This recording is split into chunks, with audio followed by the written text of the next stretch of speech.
Hi everyone, thanks everyone for coming on to this session on plastics. And can the other panelists come up and join me on the stage? We're going to have a discussion. I think how long have we got? About an hour? I forget the exact, no, 40 minutes. Where we're going to dig deep into the challenge for the future of plastics. And we've got some very accomplished speakers. And I'm not going to introduce them, I'm going to let them introduce themselves and say a few things about the challenge. Plastics is in all our lives.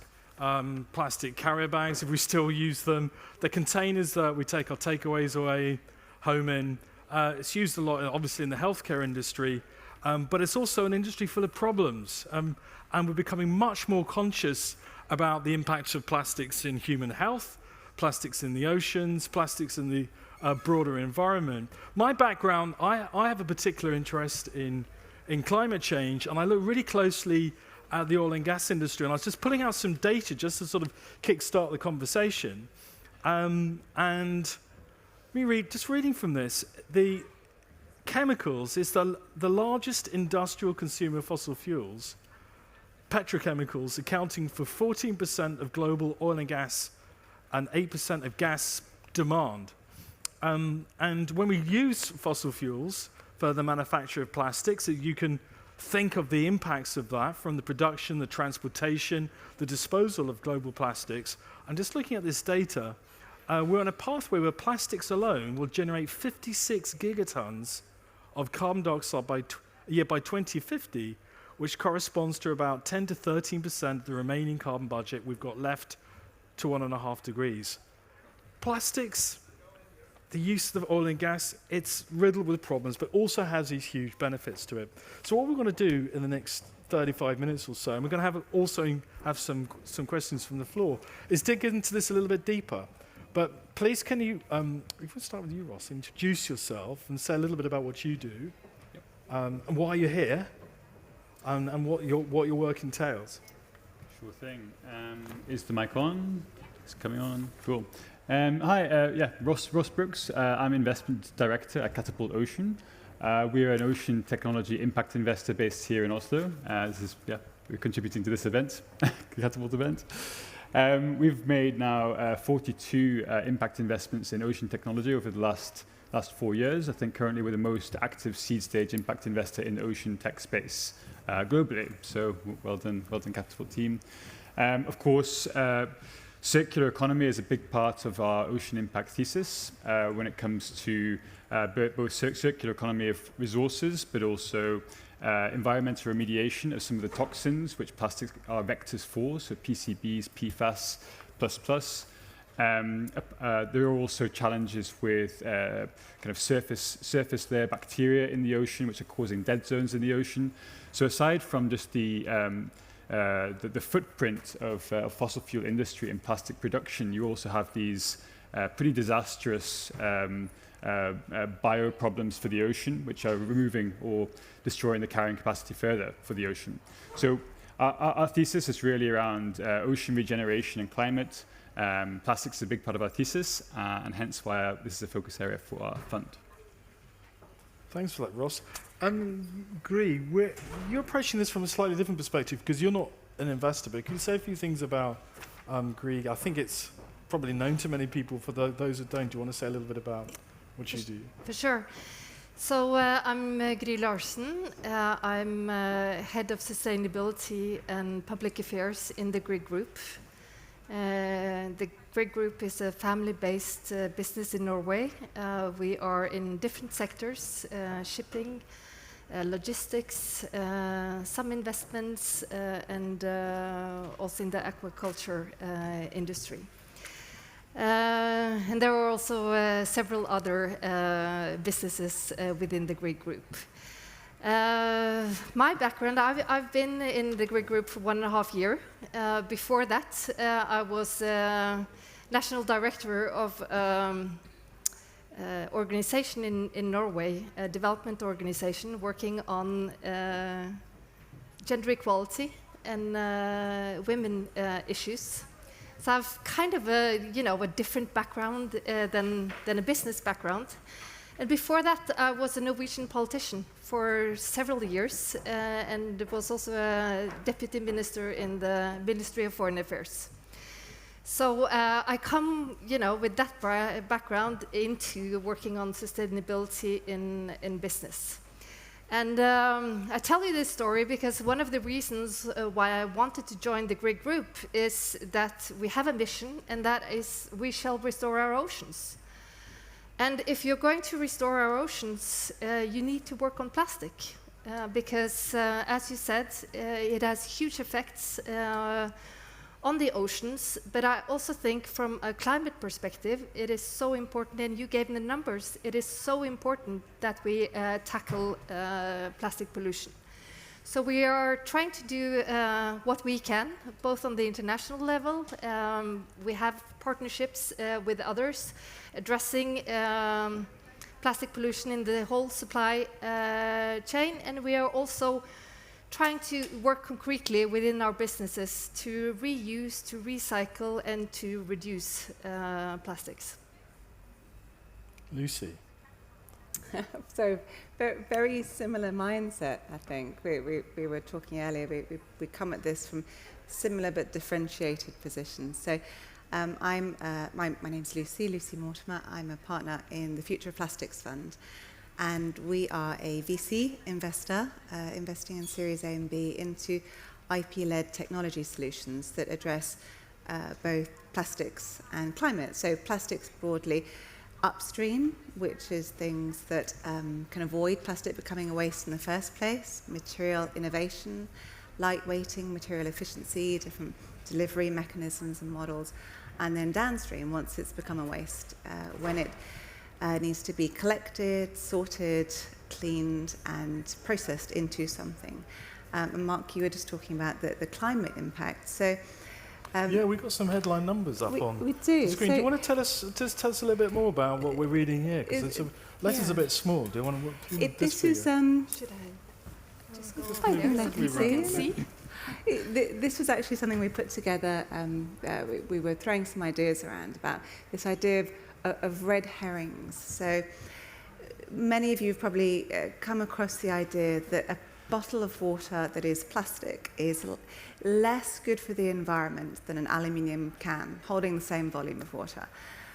What isn't adequately explained, no, that's a reusable one, so you're okay. But what isn't adequately explained to consumers is that the carbon footprint of that aluminium can of water is double that of the bottle of water, the plastic PET bottle, which is very often recycled, and as are aluminium cans. But things like the weight of a material as it's transported is really important. If you're looking at how to reduce plastics, you also have to consider climate in this, because if you reduce plastics, there is an inadvertent issue around increasing carbon emissions if you switch to glass, which, for example, if it's not reused and it's just recycled, i.e. it's broken down into fragments and formed into something else, it doesn't work. It says 100 billion single-use plastic bags used every year in the US alone. This is so interesting. So this is a graphic that's often used by people who are pro-plastic, and they say, but look at the greenhouse gas emissions of a polythene bag. Why are we banning polythene bags? And they're absolutely right. If you look just at the greenhouse gas emissions related to a polythene bag, we should all be continuing to use single-use plastic bags. But the end-of-life solution for that bag is much more difficult than a paper bag. So a plastic bag is not widely recycled. There aren't recycling facilities that are widely available in most countries to recycle that. So it ends up either in the oceans, in agriculture, in landscapes, or it ends up being burned. And one of the crucial things that we don't talk enough about is the impact of plastics on human health. And that's through things like microplastics entering our agriculture, entering our food systems. And it's about the burning of plastic waste. So a lot of our waste in developed countries is still exported to countries which have inadequate infrastructure to recycle their own waste in the first place. They can't take more waste, and yet we keep shipping it out there. And because it's got less regulation, you tend to find that it is inadequately managed, so it is banned. Yeah. There is Okay. So let's dig into some of this, because I've got the obvious question, and you kind of touched on it, Lucy, which is, are plastics bad? Did you want to from your corporates? So you've got this corporate mission to deal with plastics in the ocean. So you've probably kind of decided why that plastics is bad. Is it something that is an issue for the business of the family, or is it just something that the family's got an interest in? How does it come up as an issue for you? Well, it's an interest because, as I said, it has huge effects on the oceans and also from a climate perspective. But the question, is it bad?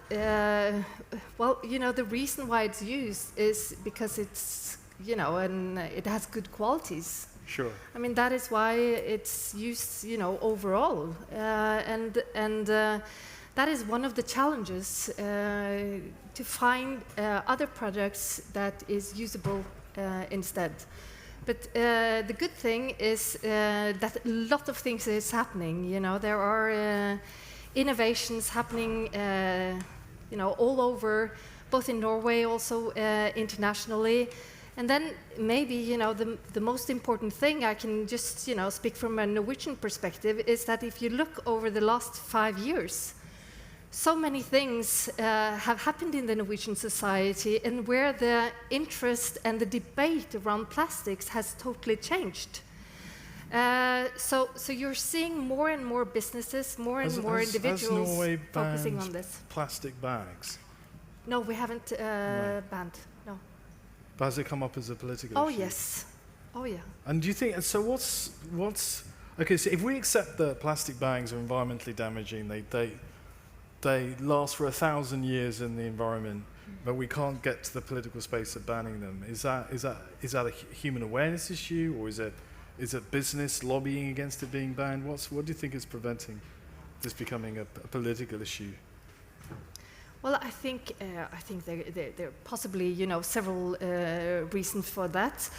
I think one, from a business point of view, may be that we kind of lack that international framework.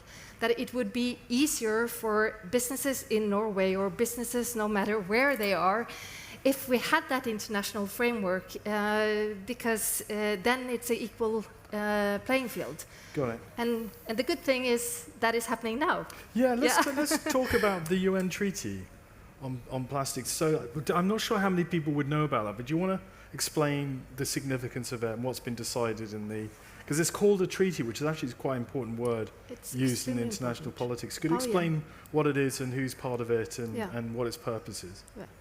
Well, the UN and its members have taken the decision, they took the decision in March this year to start negotiations on internationally binding treaty on plastic pollution, which is a fantastic breakthrough in international politics. And some are saying that this is going to be the most important environmental treaty after Paris. So it's going to start negotiations in August, and then they are going to continue for the next 2 years negotiating this treaty. And hopefully then within the next 2 years, there will actually be that binding agreement.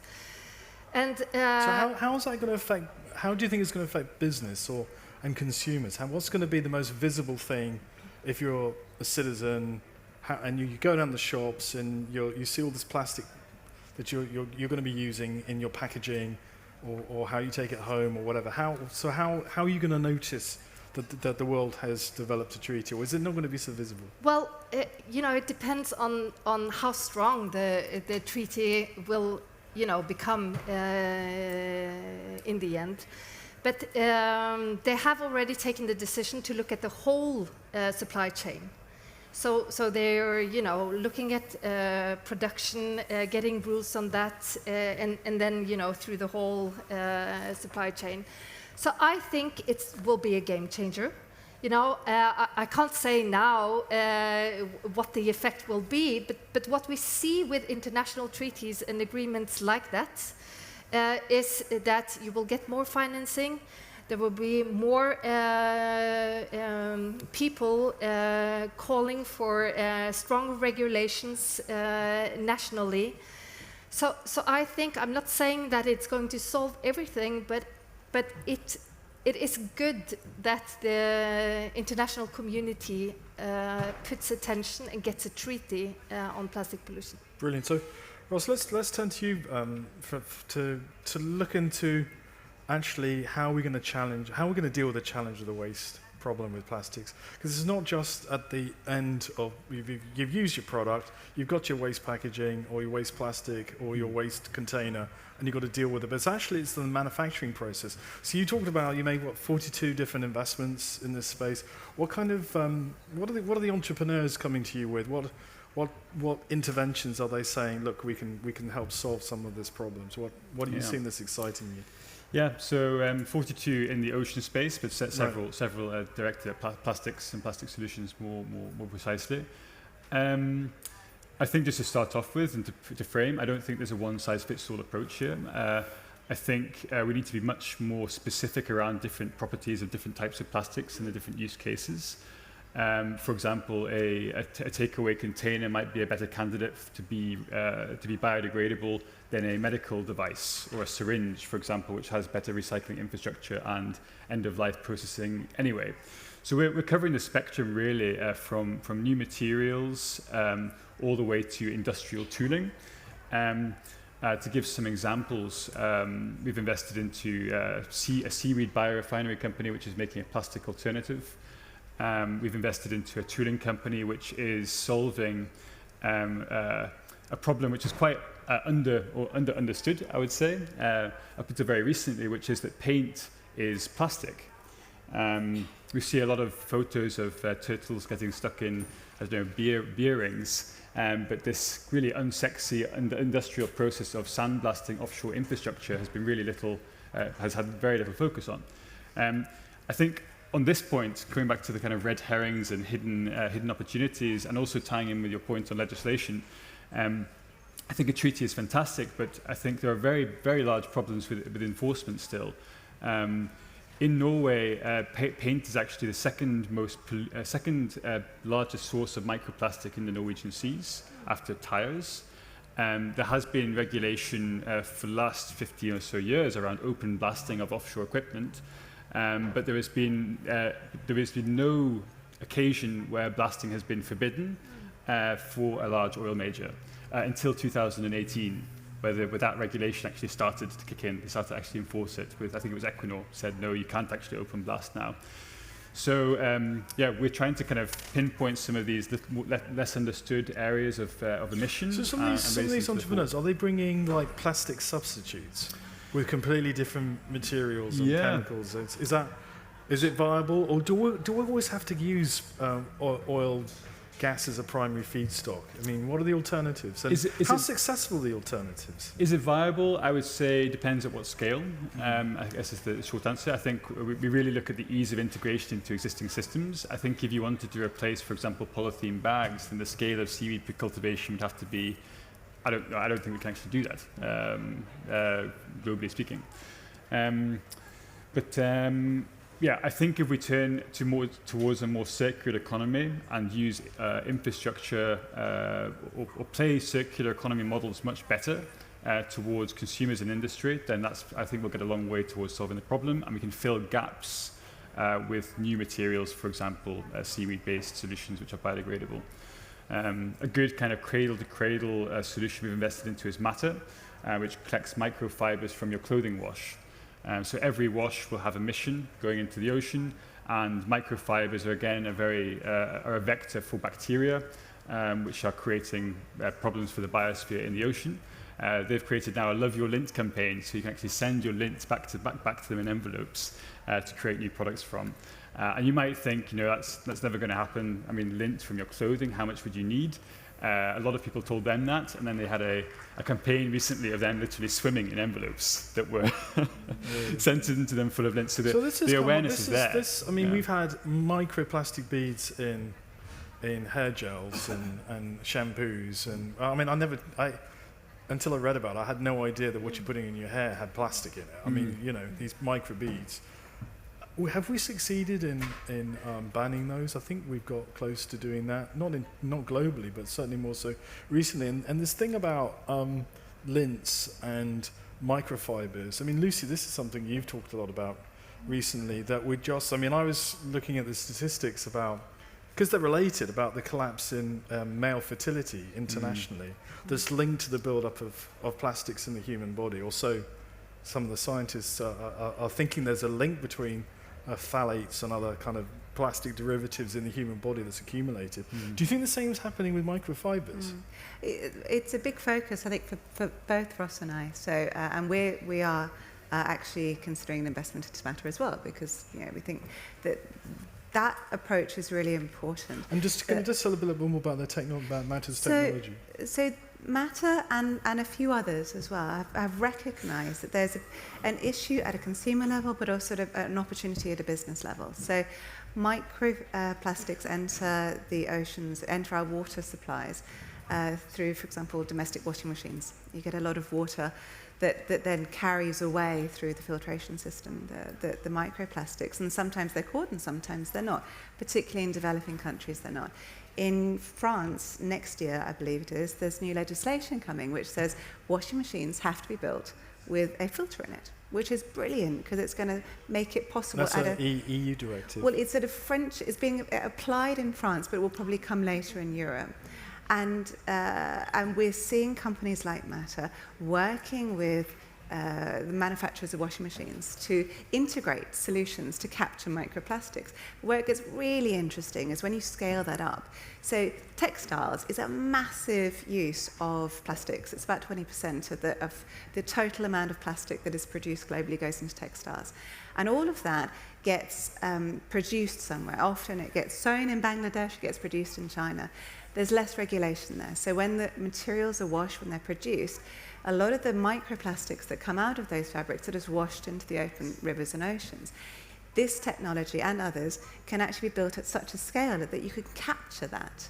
And that can be integrated not just from a government level, top-down regulatory, but by brands saying, do you know what, I am Patagonia, I'm producing my fabric somewhere.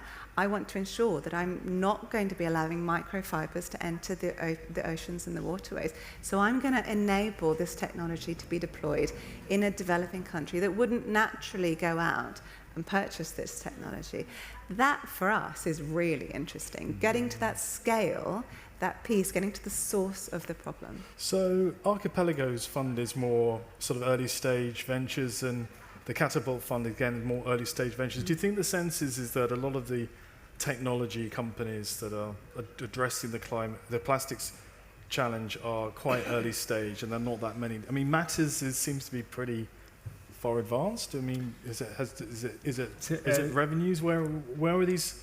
What stage of development are these companies at? Matter, for example, is embarking on co-development projects with large washing machine manufacturers, which is great, and they're talking to a large chunk of the market. I think what's challenging in this space is that if you're creating some kind of hardware component which is being integrated into pretty much industrial behemoths, which are the kind of global washing machine manufacturers, how do you actually strategize that? How do you fund it? And how do you think about tech risk versus like growth according to a regular venture model? I think we need to have, I think there is a financing gap there potentially, which is holding up some progress in this kind of solution. But what's encouraging is that there are more and more companies entering the space and trying to tackle this.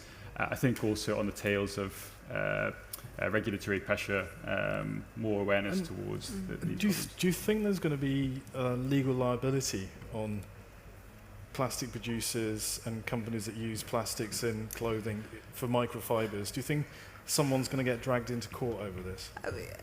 Well, I guess I would hope so. But I think the answer is that we know that the reinsurance industry is really worried about microplastics in general, not just microfibers, but microplastics in general, being one of the next big things that are the big litigations against the brands. Because if you knowingly release microplastics, microfibers into the environment, and they enter our food chains, they enter our oceans, they have impact on human health, as you were saying earlier, that there's links to all sorts of problems, including cancer, related to that are being made now. I think that is a huge risk for brands and for plastics manufacturers. Now, I have to, because I know both of you are investors. Is there more money chasing deals than there are deals for you to invest in? What's the level of the status of play? Or would you say that you've got a fantastic pipeline? We really need to put all the hands to the deck and more capital into accelerating some of these innovative solutions. What's your sense? Because I know there's going to be investors here that are going to want to know, should they be looking at this sector? Yeah, I mean, the short answer is yes, for sure. I think when we started 4 years ago, we were looking at the broad ocean, and we were quite worried after 2 cohorts, 10 companies per year, seed stage in this new space, are we going too quickly?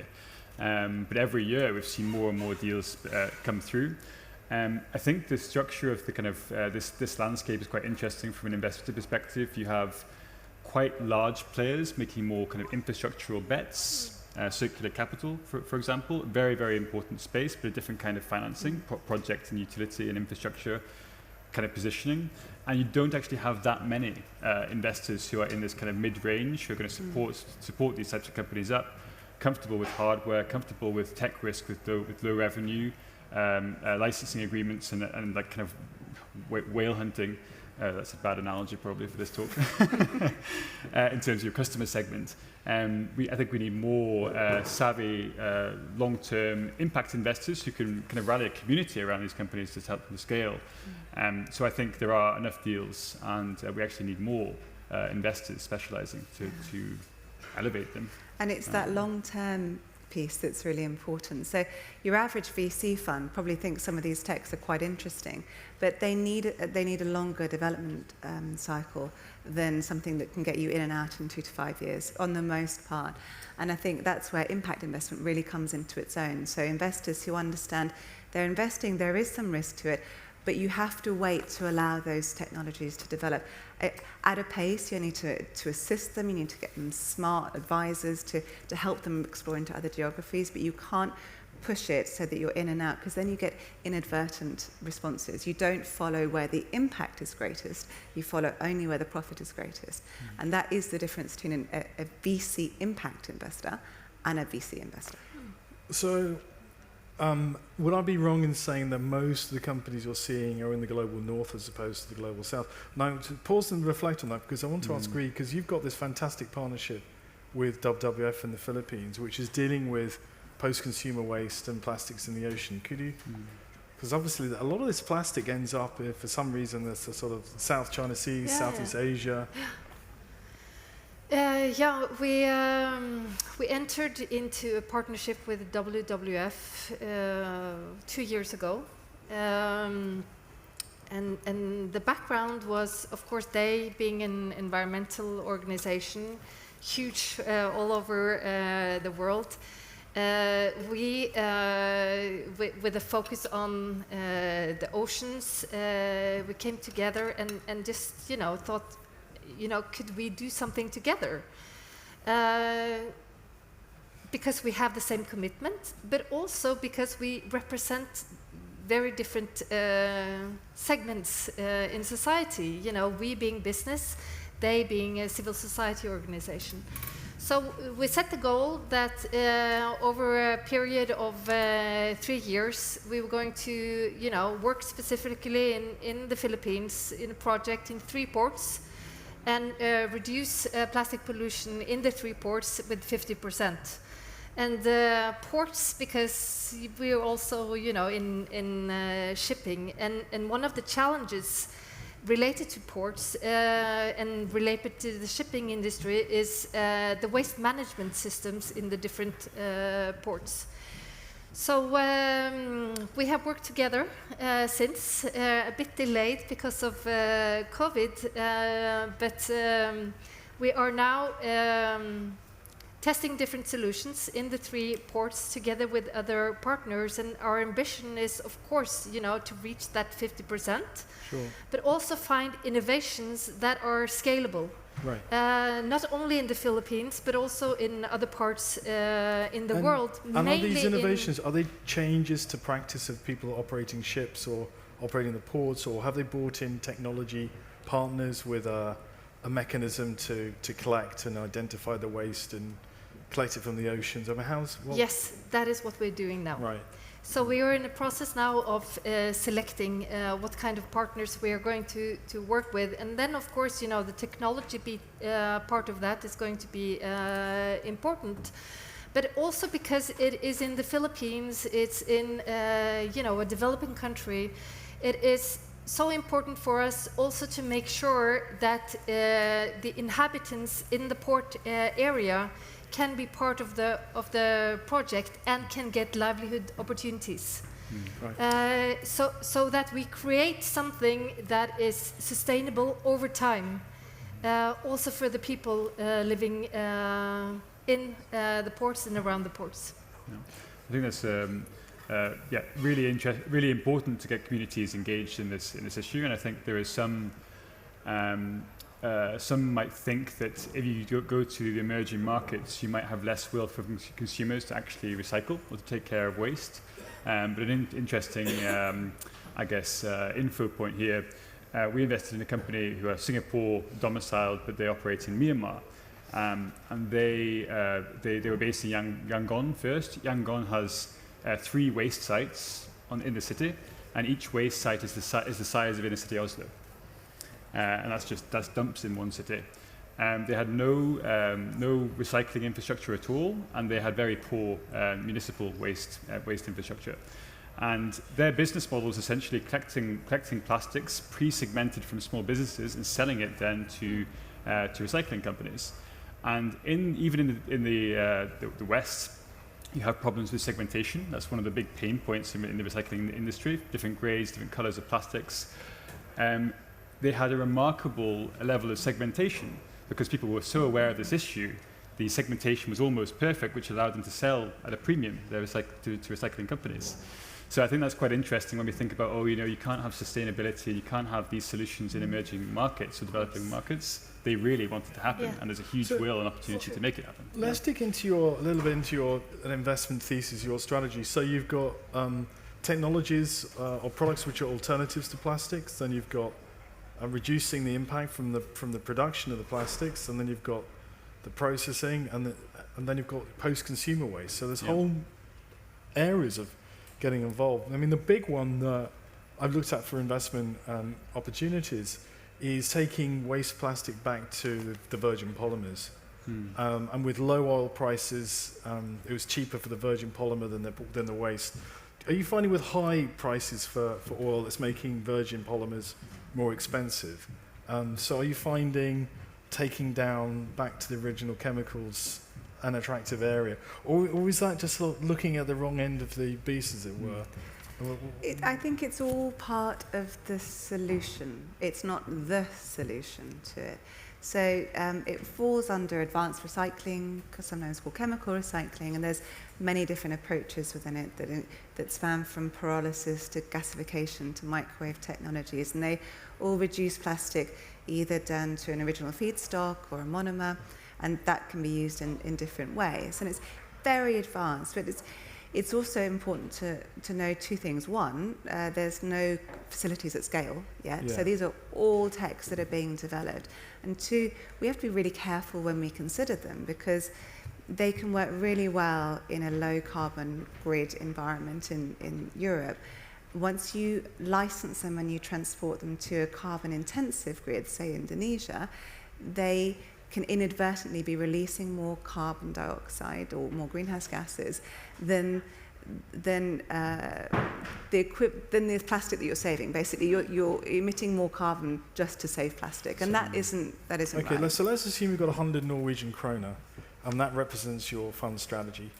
Looking at the different segments that you could tackle, because this really reflects your sense of priority, how would you break down that 100 kroner? Where would 20 go to what, 30 go to the other? How? In terms of, let's get a better understanding, because that really tells us where the opportunities are, isn't it? I think that might go back to one of the questions in the last panel, is how you consider impact in this. And that's a really important part of it. So theoretically, we would split that 100 kroner into 50 into upstream innovation. So things that avoid plastic and 50 into downstream. you might consider that actually you put more of that 100 downstream because you might have a greater impact on the amount of plastic that you can avoid. Like the stuff or ends up in the recycle. oceans or Well, in the so natural environment. recycling of it. And collecting Ross, tons of it. would you agree with Lucy, or were you going to say something completely different? I don't know. I think depends on your investment strategy. If you're going for cash flow or growth, or as well as the impact. I think I'm going to just lean on you here. I think where is our capital most catalytic, and where can we make the biggest change? And I think that's in this seed pre-Series A bridge and kind of funding hard stuff to commercialize and get into the markets with high opportunity. Right, I'm going to turn to some questions, but before I do, in the last 24 months, how many deals have you looked at, off the top of your head? 24 months, 2 years, probably about 1,500 maybe. And Lucy? A lot, yes. I mean, that's a lot, because that's actually quite exciting, because that's telling you that's 1,500 entrepreneurs trying to figure this stuff out. Obviously, a lot of that's not going to be bankable or investable, but a good chunk of it is, and these are going to be companies which we're all going to be talking about, next Catapult or the next one in 5 years' time. Can I take any questions from the audience? If anyone's interested in the panel. Great. Is that working? Super interesting, thanks. Can you just say who you are, by the way? Sorry, I'm Danny, and I'm not a plant, but I am from Catapult. Just to be interested to dig a little bit more into the alternative side as well. So I think we started off touching on it a little bit, but kind of where's the economics of potential alternatives to plastics? I know, Ross, you talked about seaweed as one.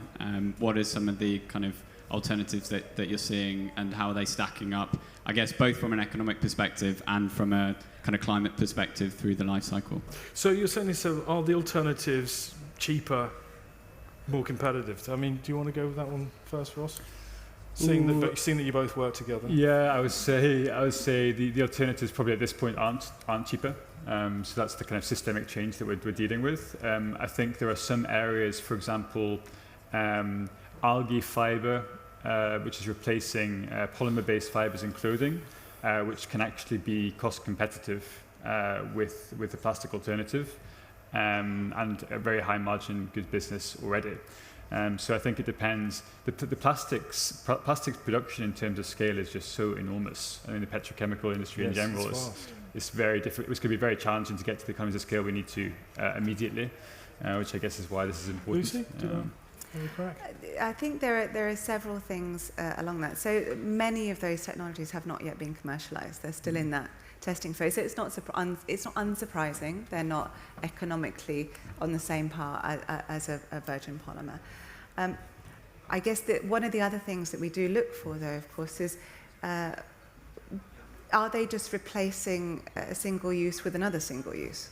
And so there's a vast difference between making something from seaweed than making it from cornstarch, because, for example, there are activities going on in Europe which are shipping over large quantities of corn from the US and turning that into plastic. And that's not necessarily the answer, because at the end of its life, it's still single use. It's not necessarily going to be recycled. So we are quite cognizant of the end of life as well as the beginning of life. You had an interesting point as well, Lucy, when it comes to kind of new materials, but the infrastructure dilemma.